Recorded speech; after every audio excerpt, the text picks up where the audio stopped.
আসসালামু আলাইকুম ভিউয়ার্স। আমার এই যে বড় ভাইয়ের নাম হচ্ছে কালাম ভাই।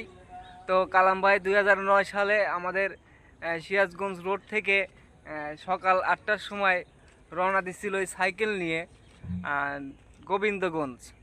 তো ওখানে পৌঁছাইছিল লগা 1:30 মিনিটে। তো এই এই গ্রামের ভিতর এলাকার ভিতর রেকর্ড করে ফেলাইছিল।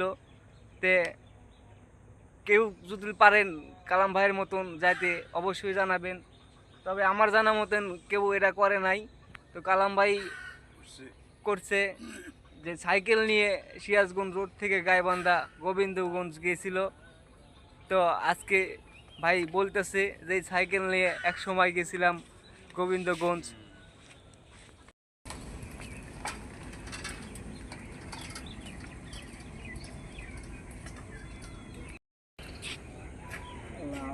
না গাছ কাটতে হবে এখন।